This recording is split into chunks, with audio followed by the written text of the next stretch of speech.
predicted has happened, we have in this manifesto suggested bold measures to reverse the damage that has happened in the last 5 to 10 years.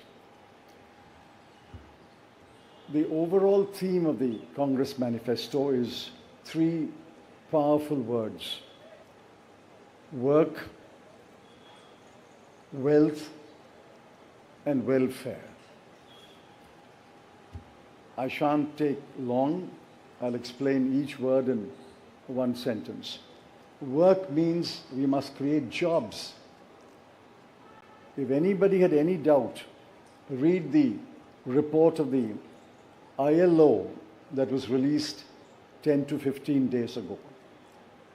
The government came up with a lame defense through the chief economic advisor, but the defense only made it worse.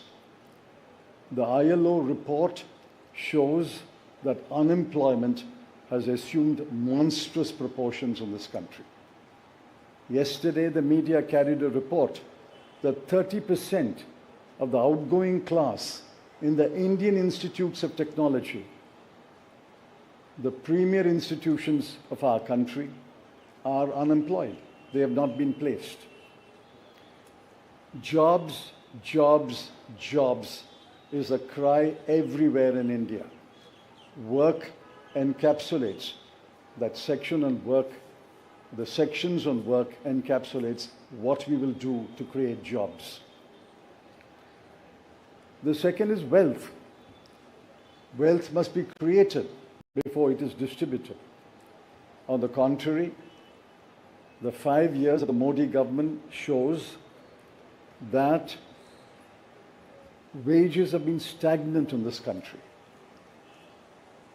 The average income of the bottom 50% has either remained stagnant or diminished or decreased for the bottom percentiles. We have to create wealth, and that can only be created by growth. The UPA government delivered 8.5% growth in its first term, 2004 to 2009. And over a 10-year period, Dr. Manmohan Singh's government delivered 7.5% growth.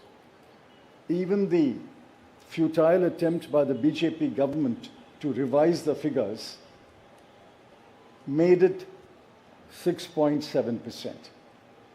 But over the last 10 years, the average growth is only 5.8, and if you count the year that ended on 31st March, given the inflated figures, it will still be 5.9.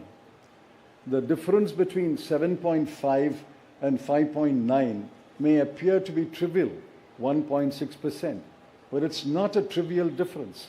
It is the difference that makes between a moderately slowing economy and a robust economy. So the second broad theme is wealth.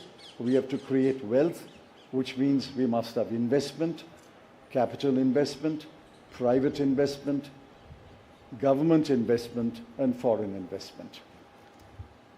Once we create jobs and once we set in motion policies that will create wealth, this country will go back to the high growth path of the UPA governments. The third section, which addresses many aspects of justice, is welfare. So work, creating wealth, which results in welfare. The welfare of whom?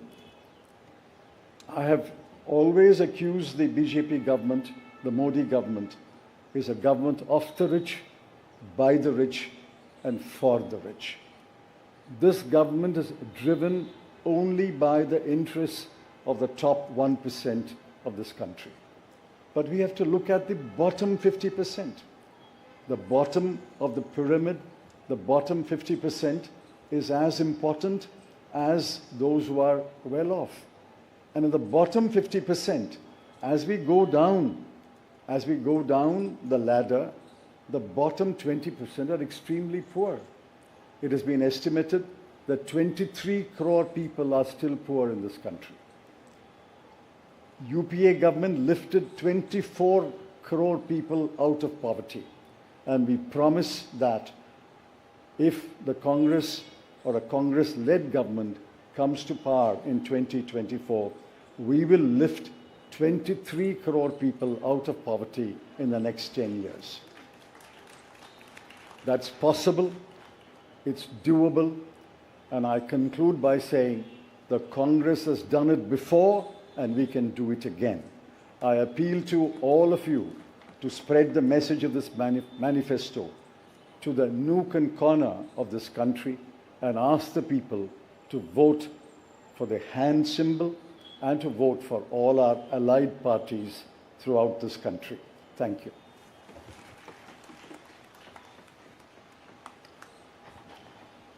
धन्यवाद चिदम्बरम साहब। मैं माननीय राष्ट्रीय अध्यक्ष श्री मल्लिकार्जुन खड़गे साहब से आग्रह करूंगा कि वो 2 शब्द कहें।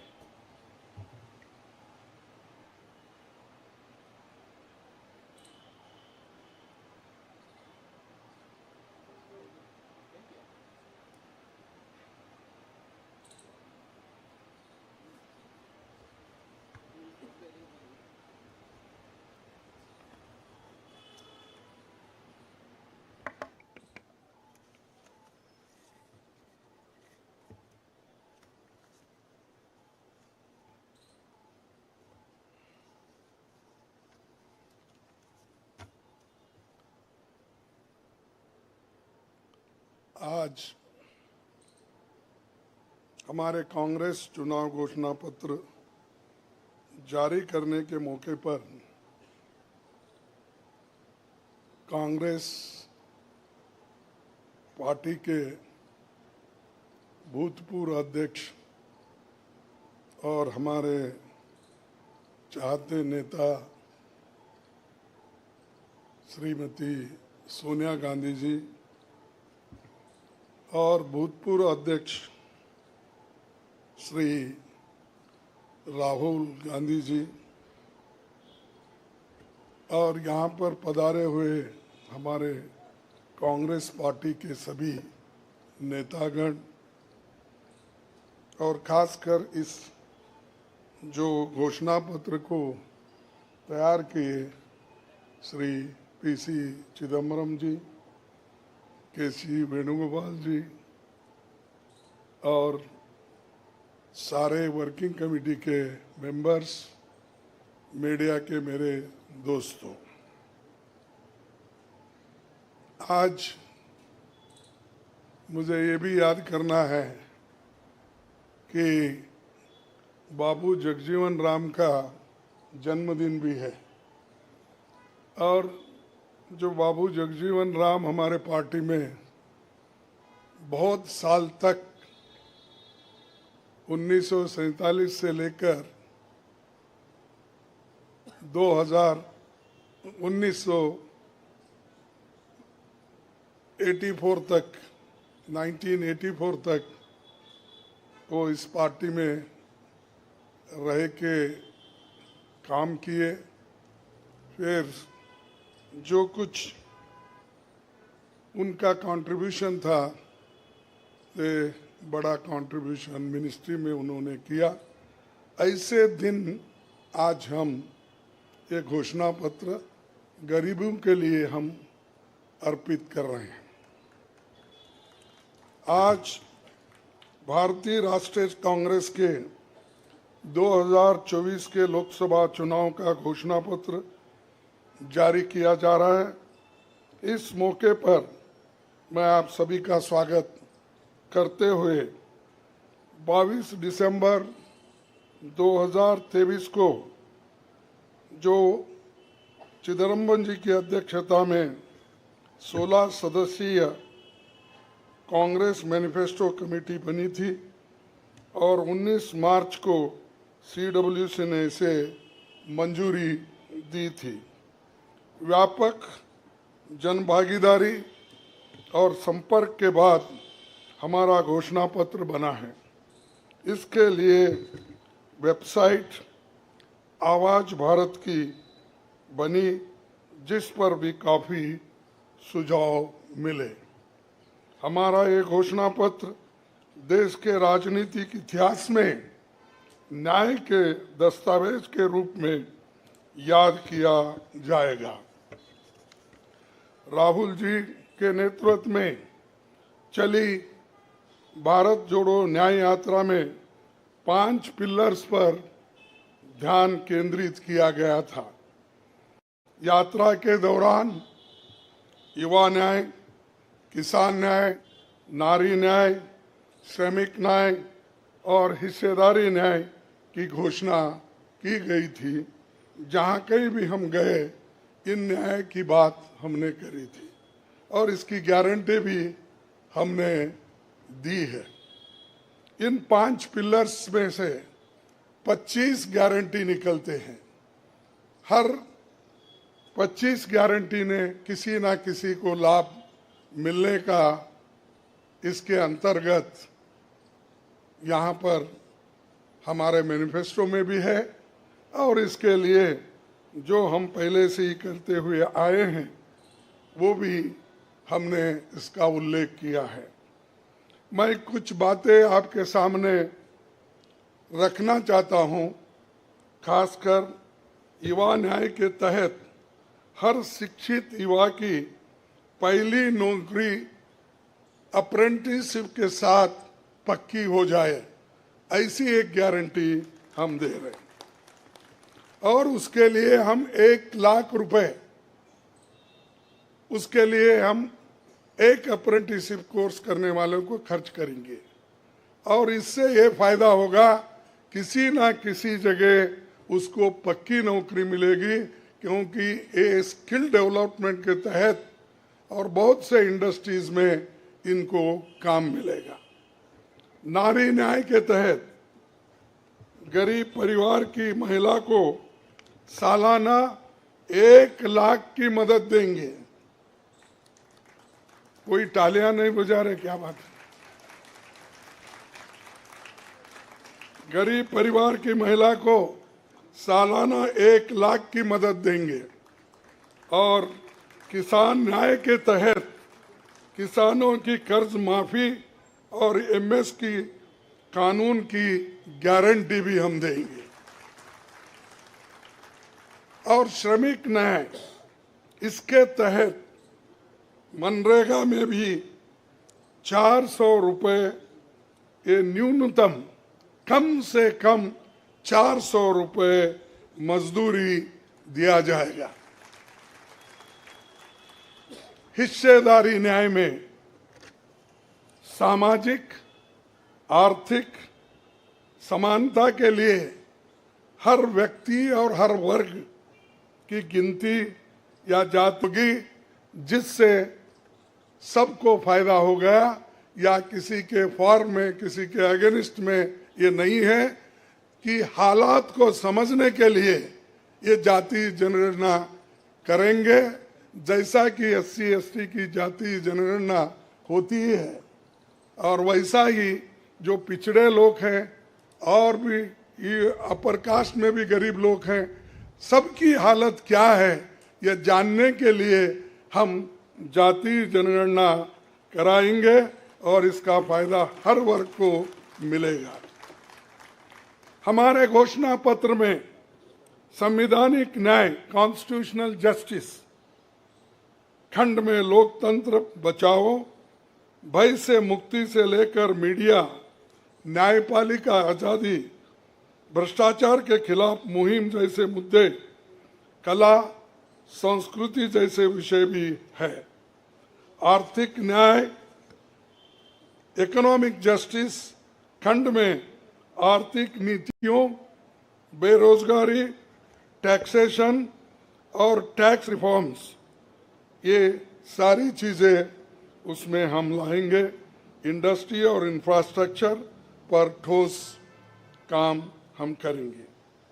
राज्य न्याय, जस्टिस फॉर द स्टेट्स में संघीय विकास, पूर्वोत्तर भारत पर रोशनी हम डाले हैं और जहां कहीं भी फेडरल स्ट्रक्चर को धोखा होगा हम आएंगे और जब हमारी गवर्नमेंट आएगी तो उनको बराबरी का हिस्सा देंगे और ताकि वो पैसे के लिए तरस ना हो, चाहे वो ड्रॉट हो, फ्लड हो, डिसास्टर्स हो, इसके लिए नेचुरल डिसास्टर, इन सब के लिए फेडरल गवर्नमेंट को कानून के तहत जो मदद मिलना चाहिए वो हम जरूर उनको दिलाएंगे।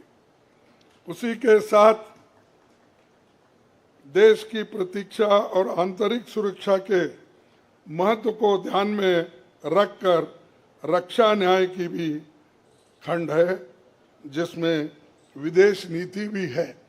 और विदेश नीति हमारी अब तक सफल हुई है और उसी नीति पे अगर ये लोग काम करते थे और ठीक ढंग से चलते थे और बहुत से मुश्किल हमको आज जो आ रहे हैं वो कभी नहीं आते थे।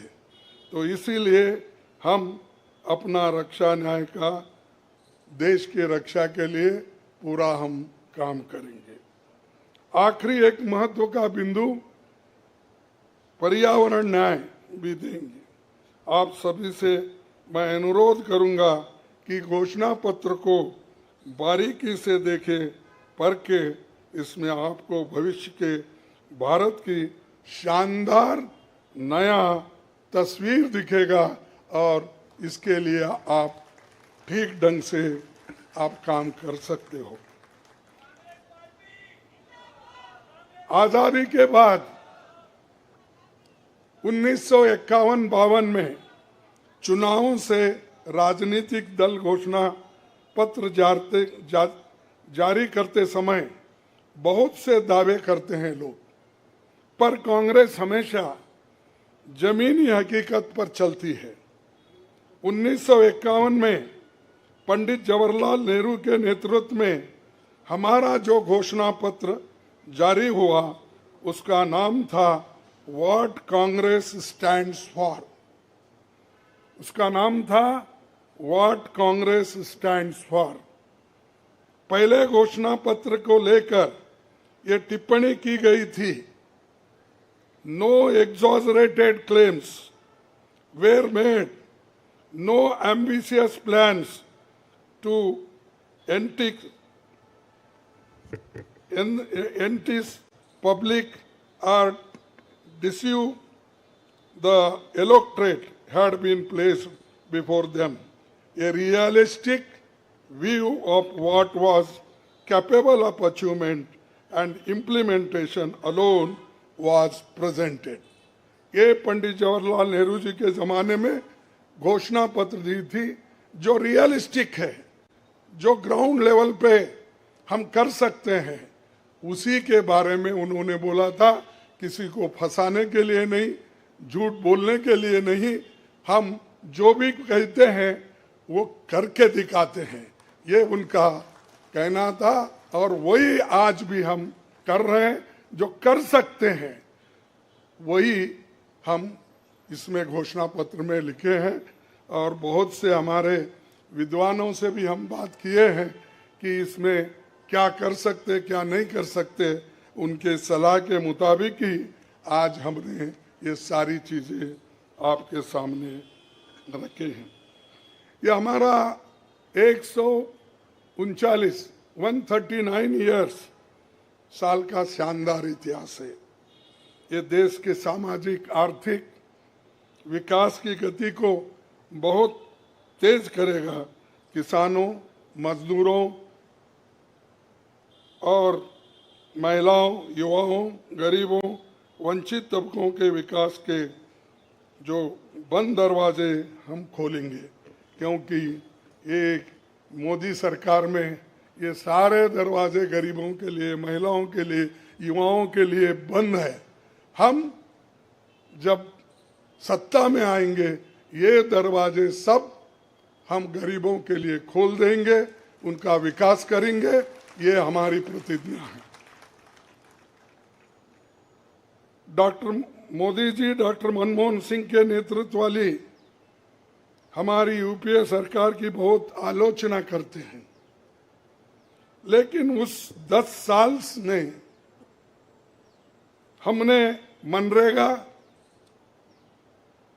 राइट टू एजुकेशन, आरटीआई, खाद्य सुरक्षा, वनाधिकार, भूमि अधिग्रहण कानून और रेहड़ी पटरी वालों की अधिकार समेत कई कदम हमने उठाया है।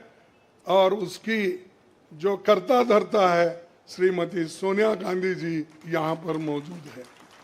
उन्होंने बारीकी से इन मनरेगा को और खास करके फूड सिक्योरिटी को बहुत लड़ा, क्योंकि मुझे मालूम है सब चीज़ मैं यहाँ पर नहीं कह सकता कि उन्होंने इतने ये 2-3 प्रोग्राम के लिए बहुत गुस्से में रहते थे।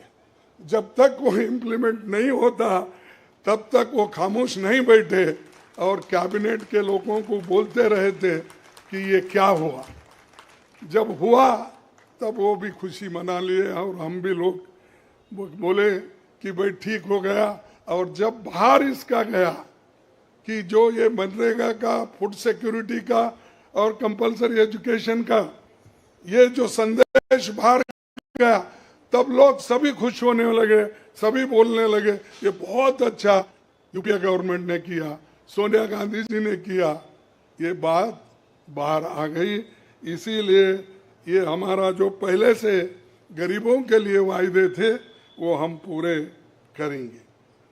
मोदी जी 10 सालों में इसके मुकाबले का एक काम भी नहीं कर सके।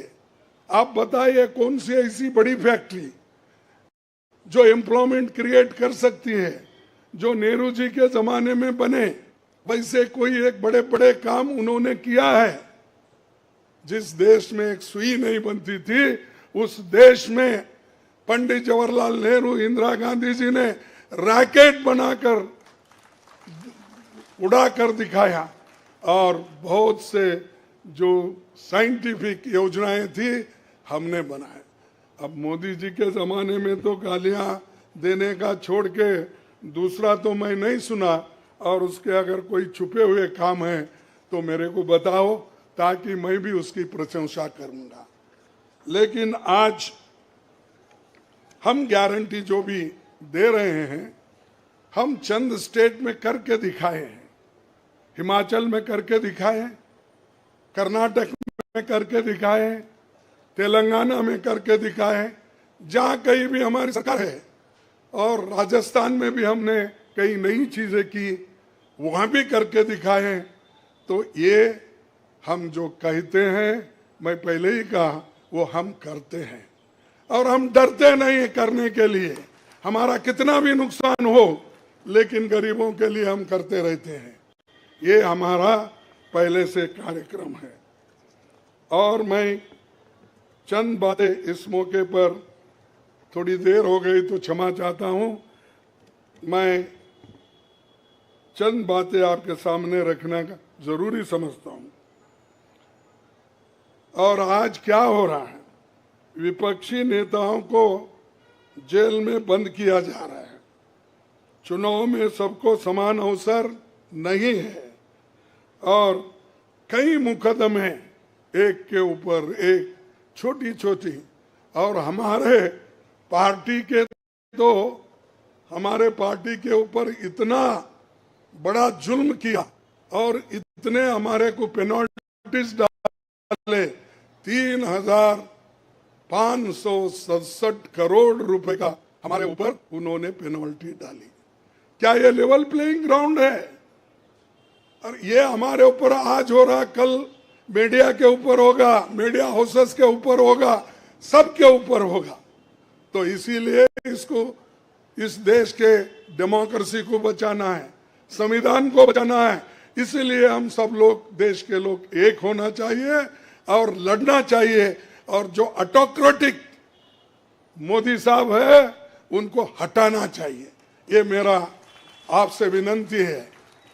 जब तक आप ये काम नहीं करेंगे तब तक हम सिर्फ बातों से नहीं होगा।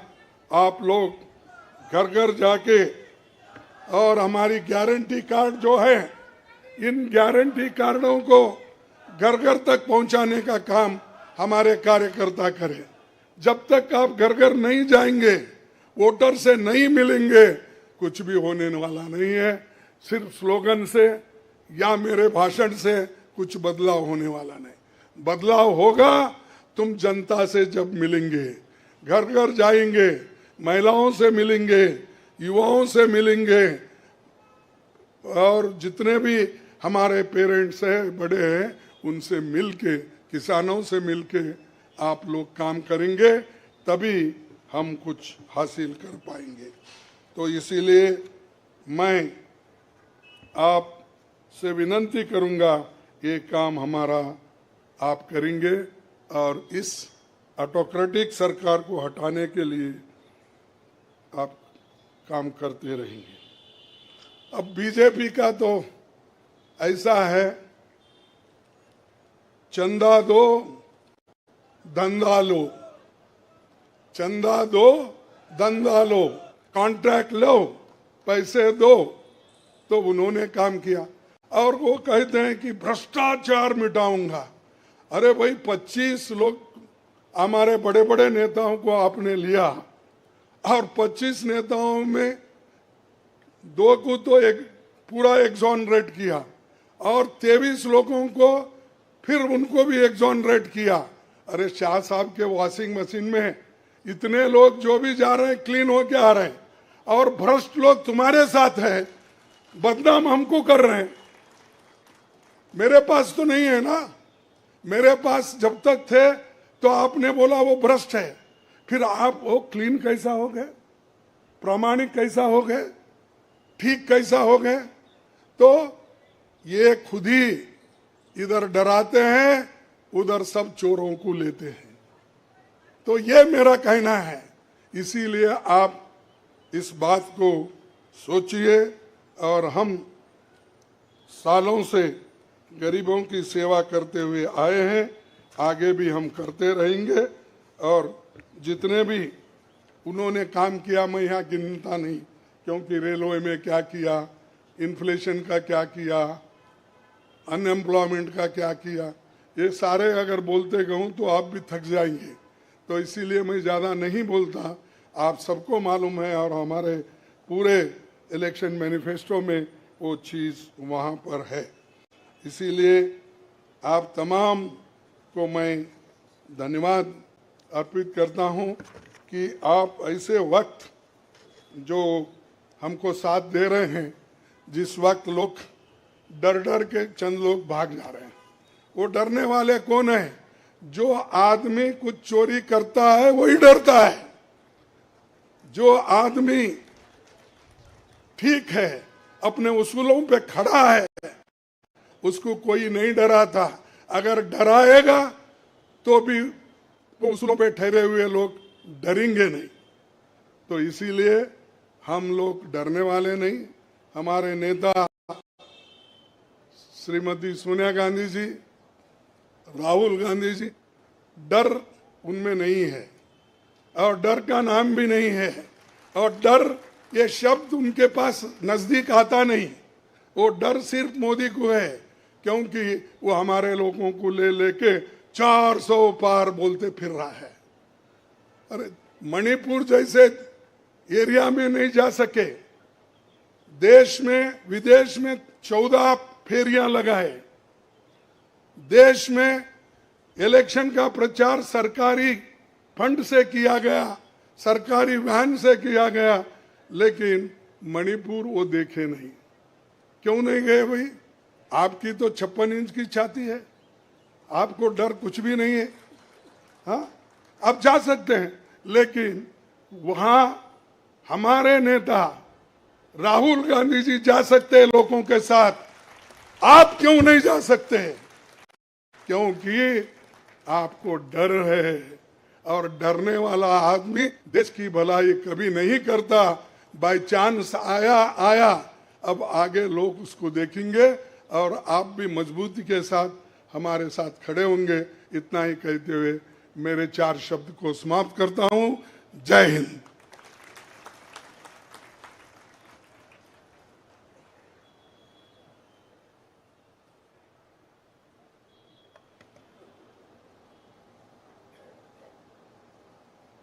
धन्यवाद खड़गे साहब। मीडिया के मित्रों, आपके मोबाइल पर सॉफ्ट कॉपी हिंदी और अंग्रेजी की हमारे न्याय पत्र की पहुंच चुकी है। कार्यक्रम के पश्चात उसकी फिजिकल कॉपी भी आपको दे दी जाएगी। कार्यक्रम को आगे बढ़ाते हुए अब 10 मिनट आपके सवाल जवाब होंगे और इसमें अनुशासन रखिएगा। सबसे पहले एजेंसीज को मौका दिया जाएगा, तो एएनआई सबसे पहले अपना सवाल पूछे।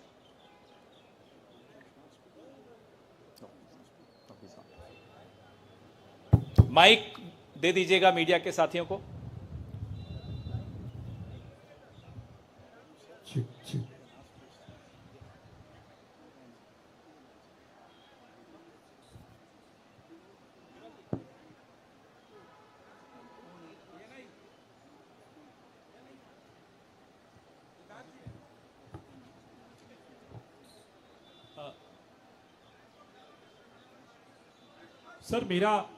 सर मैं सिद्धार्थ हूँ एएनआई से। सर मेरा सवाल यह है कि आप लोगों ने एक प्रॉमिस किया है अपने मैनिफेस्टो में कि जो लोग पार्टियां छोड़कर जाते हैं, चुने हुए लोग, उनके लिए आप अमेंडमेंट करेंगे, 10th शेड्यूल में डालेंगे कि ताकि उनकी मेंबरशिप अपने आप बर्खास्त हो जाए। क्या इस तरीके की परिस्थितियां जो आज बन रही है, खासकर आपकी पार्टी इसको देख रही है, इसको ध्यान में रखते हुए आप लोगों ने मैनिफेस्टो में इसको डाला?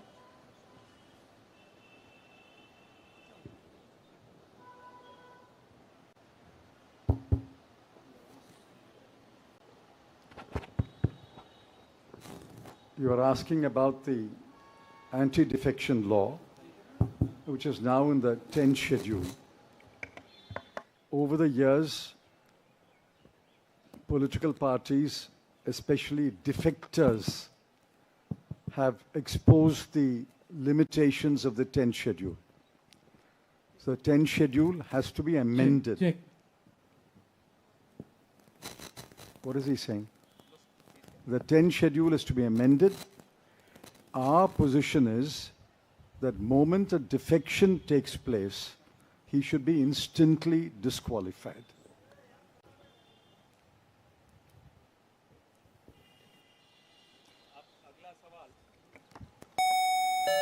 अगला सवाल PTI.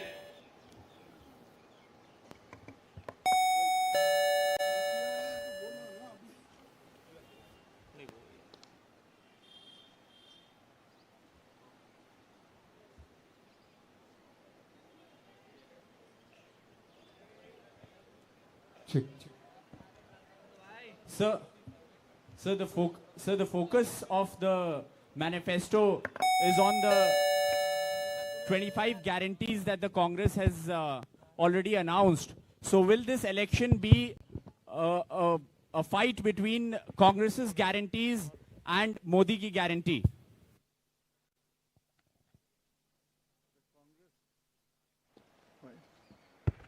The Congress guarantees are concrete guarantees.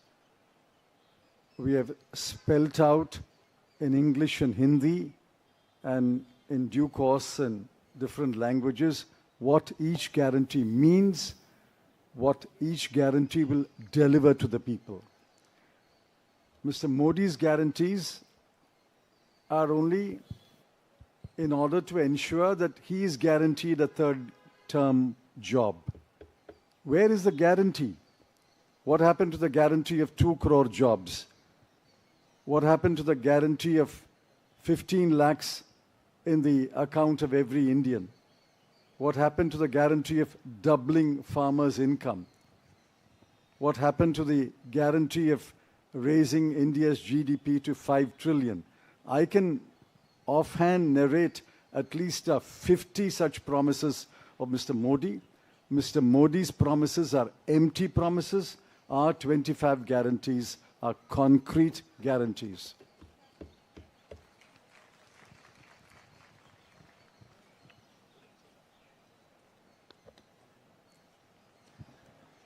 Good afternoon. I agree with what Mr. Chidambaram ji said. But this election is about those who are trying to destroy the Constitution. and destroy democracy in this country versus those who are trying to protect the constitution and protect democracy in this country. We do believe that it is very important, once this fight is won, that we look after the interests of the vast majority of our people, that India is not run for 2 or 3 large conglomerates, large businesses, that it is run for the vast majority of people, that we are not a nation of monopolies, we are a nation where there is fair competition among businesses. So I think it's important to understand that this election is a fundamentally different election. I don't think democracy has been as much at risk, the constitution has been as much at risk as it is today. In Hindi, sir. ये जो चिदम्बरम जी ने कहा उससे मैं सहमत हूं, मगर ये जो चुनाव है ये लोकतंत्र को और संविधान को बचाने का चुनाव है। एक तरफ एनडीए नरेंद्र मोदी जी जो कॉन्स्टिट्यूशन पर आक्रमण कर रहे हैं, लोकतंत्र पर आक्रमण कर रहे हैं, इंस्टीट्यूशंस को कैप्चर कर रहे हैं, और दूसरी तरफ इंडिया अलायंस जो कॉन्स्टिट्यूशन की रक्षा करता है, लोकतंत्र की रक्षा करता है। तो ये चुनाव इन दोनों फोर्सेस के बीच में है।